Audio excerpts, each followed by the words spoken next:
Oh, hello there. I'm Belchen Cooper. In this class, I'll read to all of you. Chapter 6 of The Great Gatsby. Ass. Oh. The Great Gatsby. I've Scott Fitzgerald. Chapter 6. About this time, an ambitious young reporter from New York arrived one morning at Gatsby's door and asked him if he had anything to say. Anything to say about what? Inquired Gatsby politely. It transpired after a confused 5 minutes that the man had heard Gatsby's name around his office in a connection which he either wouldn't reveal or didn't fully understand. It was a random shot. And yet the reporter's instinct was right. Gatsby's notoriety spread about by the hundreds who had accepted his hospitality and so become authorities upon his past had increased all summer until he fell just short of being news. Contemporary legends such as the underground pipeline to Canada attached themselves to him. And there was one persistent story that he didn't live in a house at all, but in a boat that looked like a house and was moved secretly up and down the Long Island shore. Just why these inventions were a source of satisfaction to James Gatz of North Dakota isn't easy to say. James Gatz, that was really, or at least legally, his name. He had changed it at the age of 17 and at the specific moment that, when it's the beginning of his career, when he saw Denty's yacht drop anchor over the most insidious flat on Lake Superior. It was James Gatz who had been loafing along the beach that afternoon in a torn green jersey and a pair of canvas pants. But it was already Jay Gatsby who borrowed a rowboat, pulled out to the Chilomee, and informed Cody that we might catch him and break him up in half an hour. I suppose he had the name ready for a long time. Even then, his parents were shiftless and unsuccessful from people his imagination had never really accepted them as his parents at all. The truth was that Jay Gatsby of Westig, Long Island, sprang from his platonic conception of himself. He was the son of good, a phrase which, if it means anything, means just that, and he must be about his father's business, the service of a vast, bulder, and meretricious beauty. So he invented just the sort of Jay Gatsby that a 17-year-old boy would be likely to invent. And to this conception he was faithful to the end. For over a year he had been beating his way along the south shore of Lake Superior as a clan digger and a salmon fisher, or in any other capacity that brought him food and bed. His brown, hardening body lived naturally through the half-fierce, half-lazy work of the bracing days. He knew women early, and since they spoiled him he became contemptuous of them, of young virgins because they were ignorant, of the others because they were hysterical about things which in his overwhelming self-absorption he took for granted. But his heart was in a constant, turbulent riot. The most grotesque and fantastic concepts haunted him in his bed at night. A universe of ineffable golden spun itself out in his brain while the clock ticked. On the washstand and the moon soaked with wet light his tangled clothes upon the floor. Each night he added to the pattern of his fancies until darkness closed down upon some of it seen with an oblivious embrace. For a while these reveries provided an outlet for his imagination. They were a satisfactory hint of the unreality of reality, a promise that the rock of the world was founded securely on a fairy's wing. An instinct toward his future glory had led him, some months before, to the small Lutheran College of Street, alas, in southern Minnesota. He stayed there 2 weeks, dismayed at his ferocious indifference to the drums of his destiny. to destiny itself, and despising the janitor's work with which he was to pay his way through. Then he drifted back to Lake Superior, and he was still searching for something to do on the day that Dunkley's yacht dropped anchor in the shallows longshore. Cody was 50 years old then, a product of the Nevada silver fields, of the Yukon, of every rush for metal since 75. The transactions in Monte Copa that made him many times a millionaire found him physically robust but on the verge of soft-mindedness. And suspecting this, an infinite number of women tried to separate him from his money. The none too savoury ramifications by Chilike, the newspaper woman, played Madame de Maintenon to his weakness and sent him to sea in a yacht, were common property of the turgid journalism in 1902. He had been coasting along all too hospitable shores for 5 years when he turned. Up was James Gats's destiny in Little Galway. To young Gats, resting on his oars and looking up at the rail deck. That yacht represented all the beauty and glamour in the world. I suppose he smiled at Codire had probably discovered that people liked him when he smiled. At any rate, Cody asked him a few questions, one of them elicited the brand. New name, and found that he was quick and extravagantly ambitious. A few days later he took him to Duluth and bought him a blue coat, 6 pairs of white duck trousers, and a yachting cap. And when the Tulumi left for the West Indies and the Barbary coast, Gatsby left too. He was employed in a big personal capacity while he remained with Cody. He was in turned steward, mate, skipper, secretary, and even jailer. For den Cody Silver knew what lavish doings den Cody drunk might soon be about, and he provided for such contingencies by reposing more and more trust in Gatsby. The arrangement lasted 5 years, during which the boat went 3 times around the continent. It might have lasted indefinitely except for the fact that Ilike came on board one night in Boston, and a week later Dan Cody inhospitably died. I remember the portrait of him up in Gatsby's bedroom.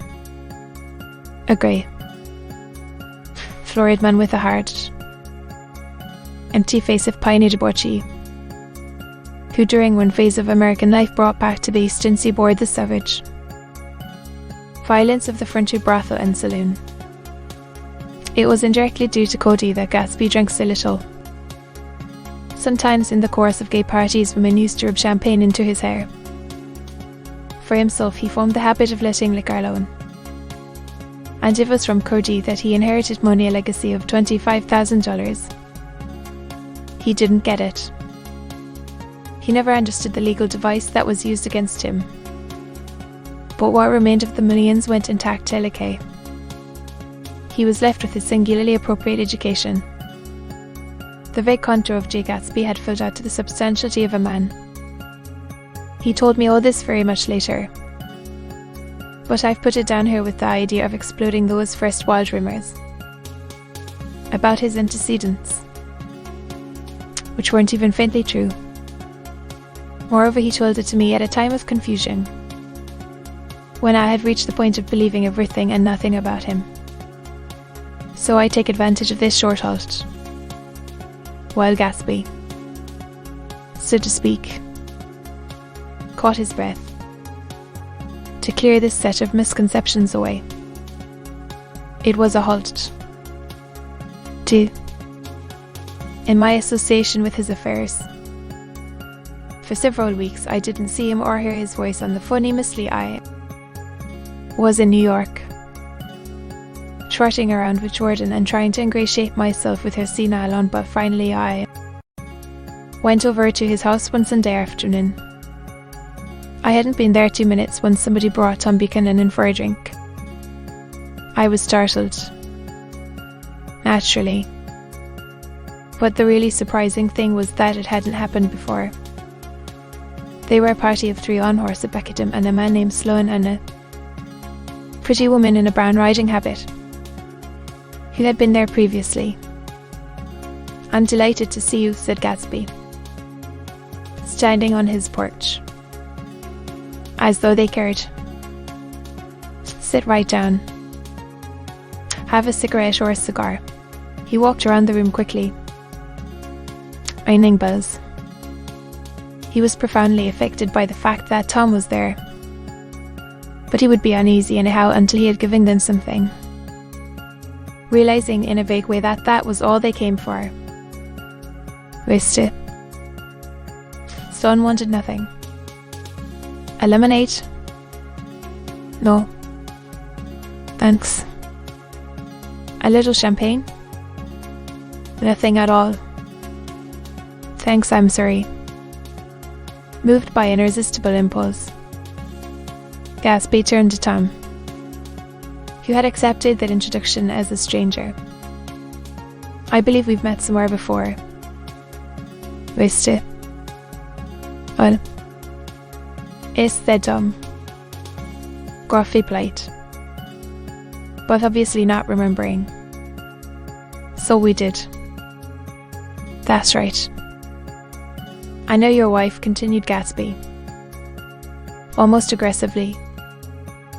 Tom turned to me. "You live near here?" "Wasted." Sloan didn't enter into the conversation, but lounged back orderly in his chair.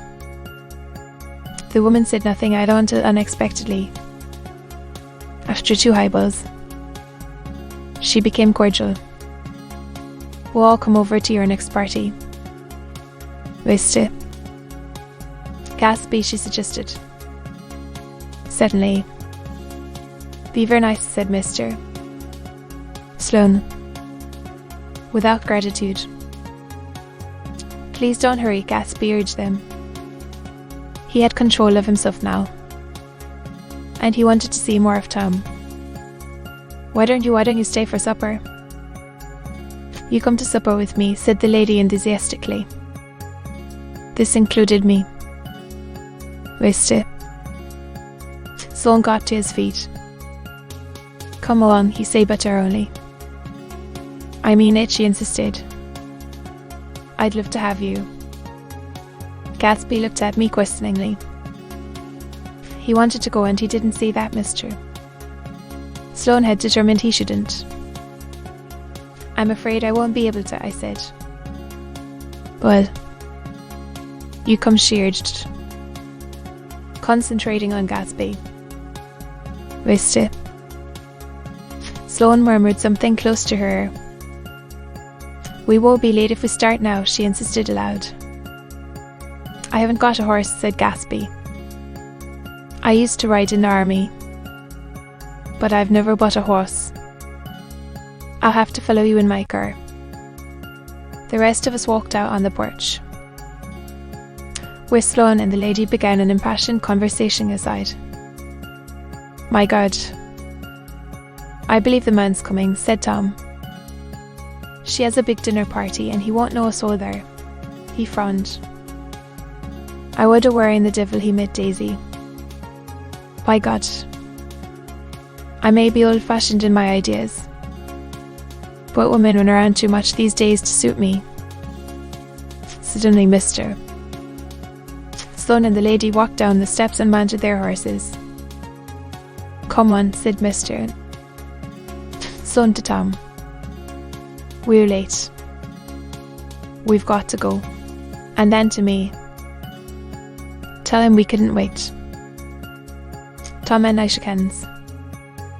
The rest of us exchanged a cold nod, and they trotted quickly down the drive, disappearing under the August foliage just as Gatsby, with hat and light overcoat in hand, came out the front door. Tom was evidently perturbed at Daisy's running around alone, for on the following Saturday night he came with her to Gatsby's party. Perhaps his presence gave the evening its peculiar quality of oppressiveness that stands out in my memory from Gatsby's other parties that summer. There were the same people, or at least the same sort of people. The same profusion of champagne. The same many cloud. Many kid commotion. But I felt an unpleasantness in the air. A pervading harshness that hadn't been there before. Or perhaps I had merely grown used to it. Current except Westig as a world complete in itself, with its own standards and its own great figures. Second to nothing because it had no consciousness of being so. And now I was looking at it again. Through Daisy's eyes. It is invariably saddening to look through new eyes at things upon which you have expended your own powers of adjustment. They arrived at twilight. And as we strolled out among the sparkling hundreds, Daisy's voice was playing Murmura Strix in her throat. These things excite me so, she whispered.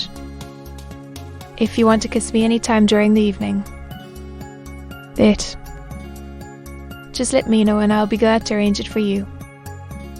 Just mention my name. Or present a green card. Look around, suggested Gatsby. I'm looking around. Tom's regent has roamed the crowd. We don't go around very much, he said. In fact, perhaps you know that lady. Gatsby indicated a gorgeous, scarcely human orchid of a woman who sat in state under a white plum tree. Tom and Daisy stared, with that peculiarly unreal feeling that accompanies the recognition of a hitherto ghostly celebrity of the movies. She's lovely, said Daisy. He took them ceremoniously from group to group. Mice, Buchanan and Mr. Buchanan, after an instant's hesitation, he added. Oh no, objected Tom quickly. But evidently the sound of it pleased Gatsby, for Tom remained the pillow player for the rest of the evening. I've never met so many celebrities, Daisy exclaimed. Gatsby identified him, adding that he was a small producer. Well, I'd a little rather not be the pillow player, said Tom pleasantly. Daisy and Gatsby danced. I remember being surprised by his graceful, conservative foxtrot. He had never seen him dance before. Then they sauntered over to my house and sat on the steps for half an hour. While at her request I remained watchfully in the garden. In case there's a fire or a flood, she explained. Tom appeared from his oblivion as we were sitting down to supper together. Do you mind if I eat with some people over here? He said. Go ahead, answered Daisy genially. And if you want to take down any addresses, here's my little gold pencil. She looked around after a moment and told me the girl was coming but pretty, and I knew that except for the half hour she'd been alone with Gatsby, she wasn't having a good time. We were at a particularly tipsy table. That was my fault. Gatsby had been called to the phone, and I'd enjoyed these same people only 2 weeks before. But what had amused me then turned septic on there now. How do you feel? The girl addressed was trying, unsuccessfully, to slump against my shoulder. At this inquiry she sat up and opened her eyes. A massive and lethargic woman, who had been urging Dizzy to play golf with her at the local club tomorrow, spoke in Miss Bedeker's defence. Well, she's all right now. When she's had 5 or 6 cocktails, she always starts screaming like that. I do leave it alone, affirmed the accused hollowly. We heard you yelling, so I said to Doc Sivert here, there's somebody that needs your help. She's much obliged. I'm sure, said another friend, without gratitude. Anything I hate is to get my head stuck in a pool, mumbled Miss Bedeker. Then you ought to leave it alone, countered Dr. Sivert. Speak for yourself, cried Miss Bedeker violently. Pure handshakes. It was like that. Almost the last thing I remember was standing with Daisy and watching the moving picture director and his star They were still under the white plum tree and their faces were touching except for, well, thin ray of moonlight between. It occurred to me that he had been very slowly bending toward her all evening to attain this proximity. And even while I watched, I saw him stoop one ultimate degree and kiss that. Her cheek. I like her, said Daisy. But the rest offended her, and inarguably because it wasn't a gesture but an emotion. She was appalled by West Egg. This unprecedented place that Broadway had begotten upon a Long Island fishing village built by its Warwick of that chafed under the old euphemisms and by the too obtrusive fate that herded its inhabitants along a short gap from nothing to nothing. She saw something awful in the very simplicity she failed to understand. I sat on the front steps with them while they waited for their car. It was darker in front. Only the bright 2 square feet of light falling out into the soft black morning. Sometimes a shadow moved against a dressing room blind above, gave way to another shadow. An indefinite procession of shadows emerged and powdered in an invisible gloss. Who is this Gatsby anyhow? Demanded Tom suddenly. Where'd you hear that? I inquired. I didn't hear it. I imagined it. A lot of these newly rich people are just big bootleggers. Not Gatsby, I said shortly. He was silent for a moment. The pebbles of the drive crunched under his feet. Well, a breeze stirred the grey haze of daisies for colour. At least they are more interesting than the people we know, she said with an effort. Well, Tom laughed and turned to me. Daisy began to sing with the music in a husky, rhythmic whisper, bringing out a meaning in each word that it had never had before and would never have again. When the melody rose, her voice broke up sweetly. Following it, in a way contralto voices have, and each change dipped out a little of her warm human magic upon there. Lots of people come who haven't been invited, she said suddenly. That girl hadn't been invited. I'd like to know who he is and what he does, insisted Tom. I can tell you right now, she answered. He owns some drugstores. A lot of drugstores. The dilatory limousine came whirling up the drive. Good night. Ick, said Daisy. Her glance left me and sought the light atop of the steps. With 3 o'clock in the morning, and eat. Sad little waltz of that year was drifting out the open door. After all, in the very casualness of Gatsby's party, there were romantic possibilities totally absent from her world. What was it up there in the song that seemed to be calling her back? Its sight? What would happen now in the dim, incalculable hours? Perhaps some unbelievable guest would arrive. A person infinitely rare and to be marvelled at. Some authentically radiant young girl who, with one fresh glance at Gatsby, one moment of magical encounter, would blot out those 5 years of unwavering devotion. I stayed late that night. Gatsby asked me to wait until he was free, and I lingered in the garden until the inevitable swimming party had run up, chilled and exalted, from the black beach, until the lights were extinguished in the guest rooms overhead. When he came down the steps at last, the tan skin was drawn unusually tight on his face, and his eyes were bright and tired.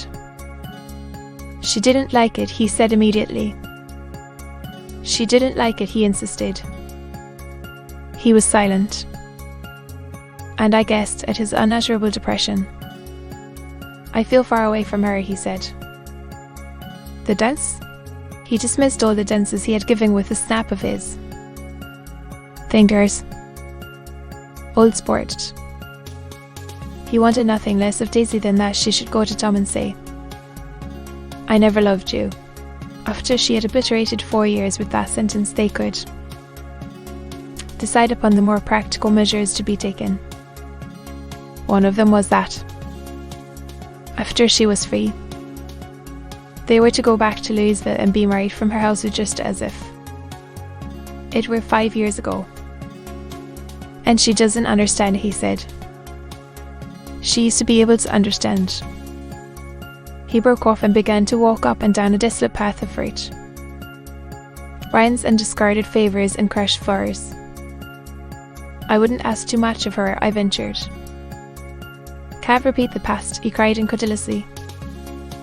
He looked around him wildly, as if the past were lurking here in the shadow of his house, just out of reach of his hand. I'm going to fix everything just the way it was before, he said, nodding determinedly.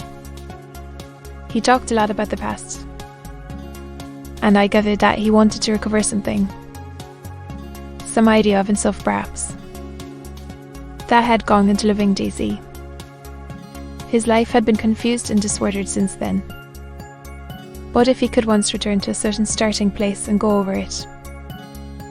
All slowly, one autumn night, 5 years before, they had been walking down the street when the leaves were falling, and they came to a place where there were no trees and the sidewalk was white with moonlight. They stopped here and turned toward each other. Now it was a cold night with that mysterious excitement in it which comes out. The two changes of the year. The quiet lights in the houses were humming out into the darkness, and there was a stir and bustle among the stars. Out of the corner of his eye Gatsby saw that the blocks of the sidewalks. Willie formed a ladder and mounted to a secret place above the tree she could climb. To it, if he climbed alone, and once there he could suck on the pap of life, gulp down the incomparable milk of wonder. His heart beat faster as Daisy's white face came up to his own. He knew that when he kissed his skull, and forever wed his unutterable visions to her perishable breath, his mind would never ramp again like the mind of God. So he waited, listening for a moment longer to the tuning fork that had been struck upon a star. Then he kissed her. At his lips that she blossomed for him like a flower, and the incarnation was complete. Through all he said, even through his appalling sentimentality, I was reminded of something in elusive rhythm, a fragment of lost words that I had heard somewhere a long time ago. For a moment a phrase tried to take shape in my mouth, and my lips parted like a dumb man's, as though there was more struggling upon them than a wisp of startled air. But they made no sound, and what I had almost remembered was uncommunicable forever. To be continued.